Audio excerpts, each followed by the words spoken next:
Welcome to the Perfect Place to Put a Practice podcast. I'm your host, Mike Green from Dr. Demographics. Yes, I know after a little bit of a break from podcasting and a few months of implementing some new technology here at Dr. Demographics, we're back with some new episodes. We wanted to make sure we hit something here right at the 1st of January of 2026 because so much is happening, so much is changing.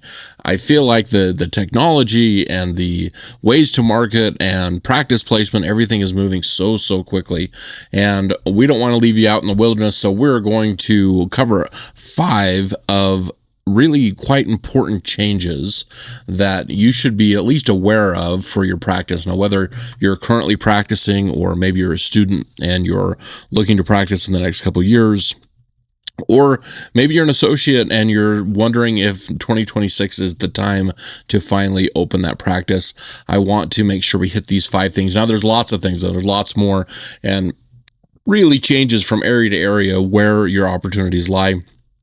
But I think in the overall, 2026 has some tremendous opportunities and a few yellow flags, I would say, that you need to be aware of.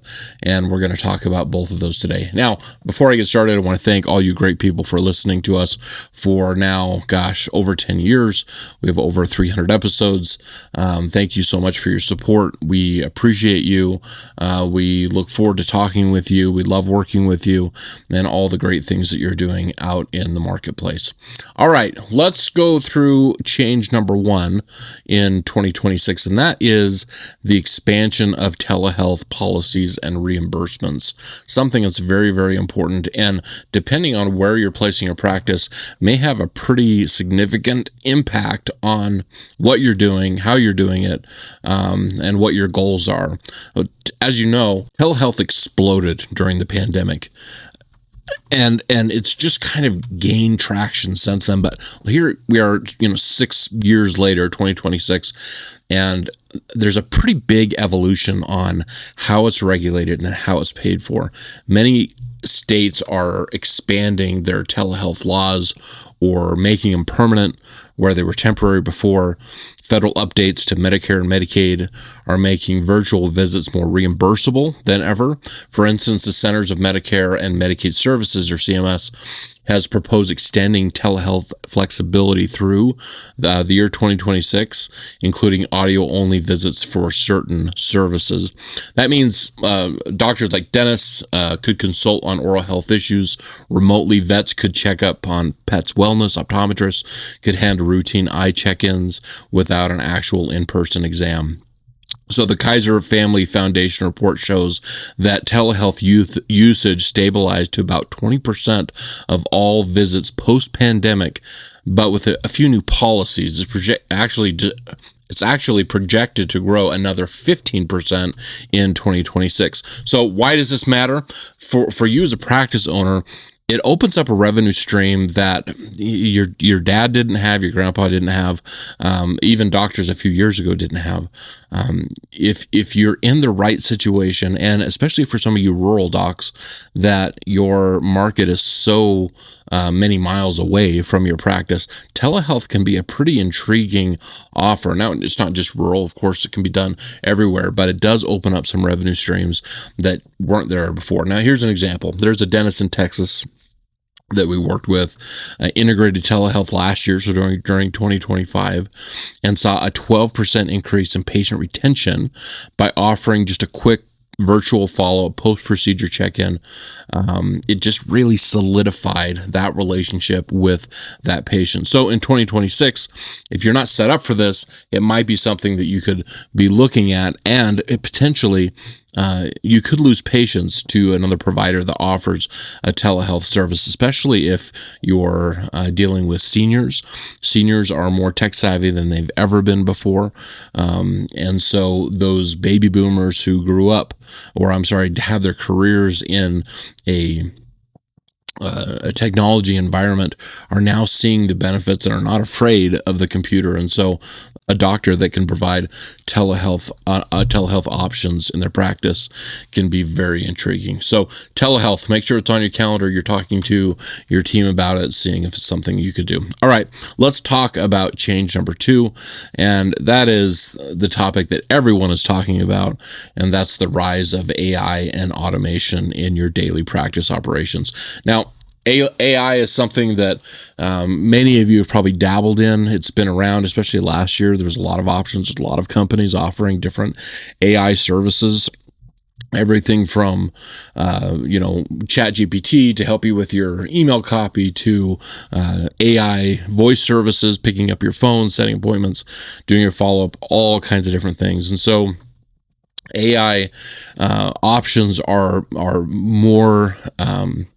more available this year than they'll ever have been, and that will continue to snowball into an absolute avalanche of AI options in really almost every aspect of your practice. According to the McKinsey report, AI could automate up to 30% of all of your administrative tasks, saving practices, 50 to 100 grand annually on some of those administrative things that you're having to hire a human for right now. Now, obviously, it's not all smooth sailing. There's a lot of concerns. There's a lot of debate about data accuracy, ethical use.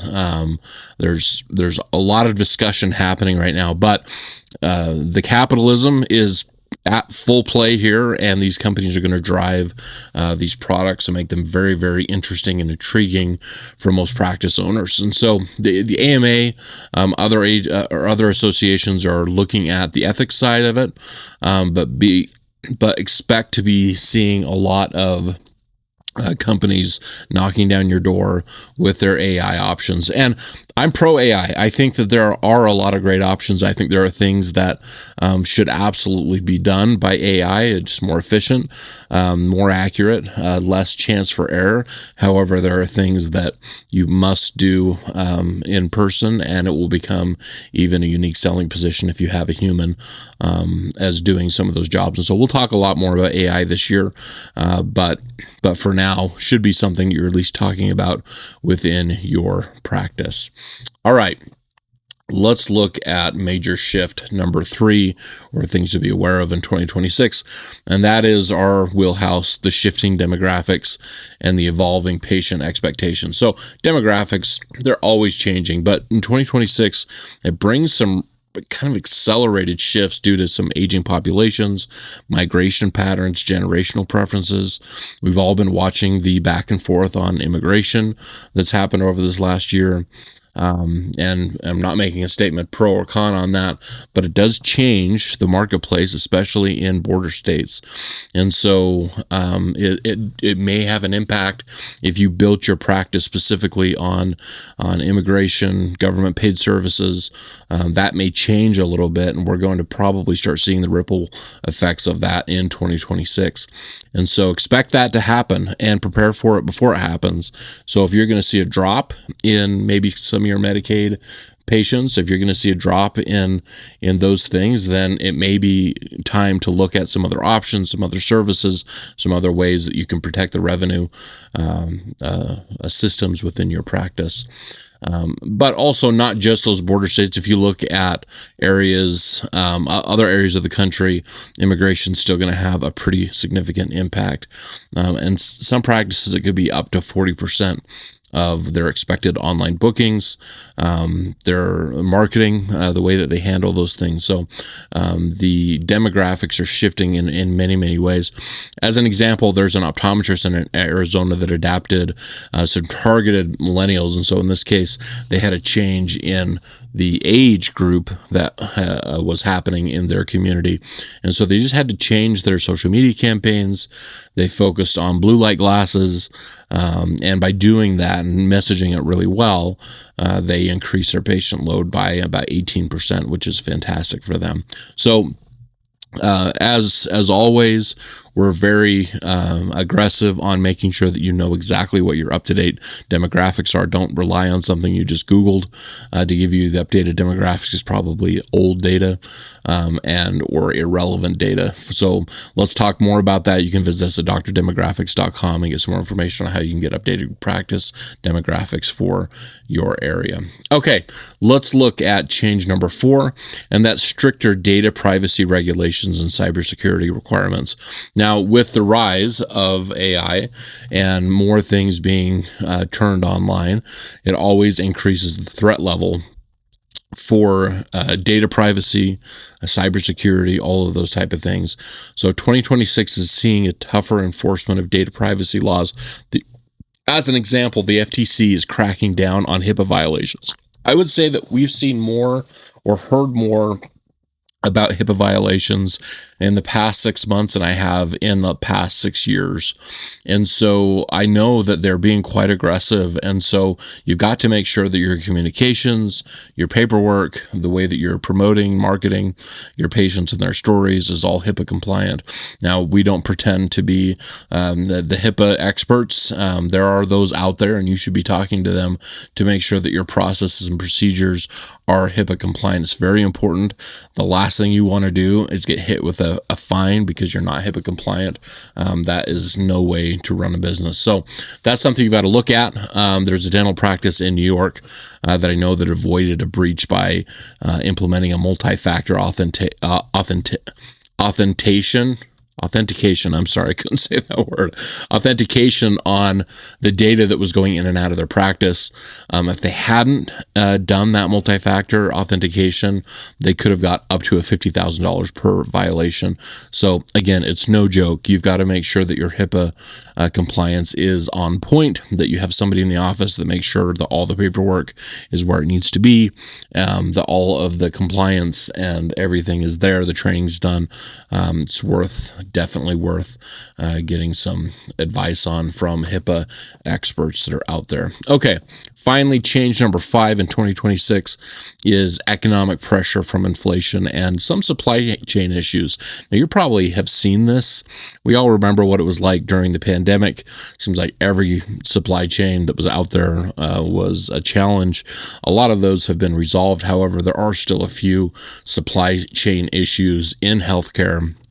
And what that does is it drives up the costs. Right now, we're looking at about a 5 to 7% per the Bureau of Labor Statistics of healthcare costs increasing because of those disruptions.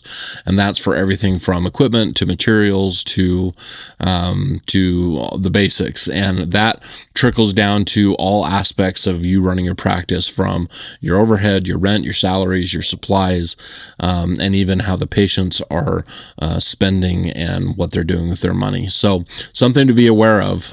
There's a lot of information out there that's saying that about 60% of practices are planning on cost-cutting measures, specifically to try to hold on to that profit center. Now, in my opinion, it's better to be a good marketer. And so instead of closing the wallet, we think you should be just smarter marketing and looking to make up that percentage that you might lose in inflation and costs in new business coming through the door.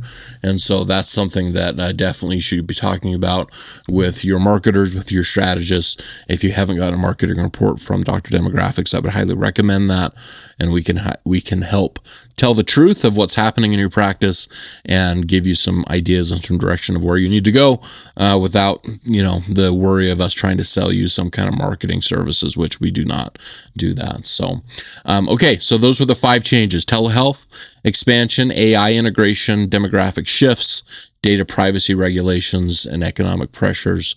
All of those things are things you need to be aware of for 2026. And it's really a situation that should not be looked at as a burden, but as an opportunity, because if you're on top of it, chances are your competition will not be. And so it gives you an opportunity to grow in a responsible and compliant way and make it so your practice is as profitable as it can possibly be for your area.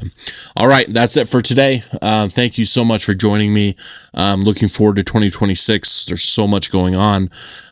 not only outside of Dr. Demographics and inside.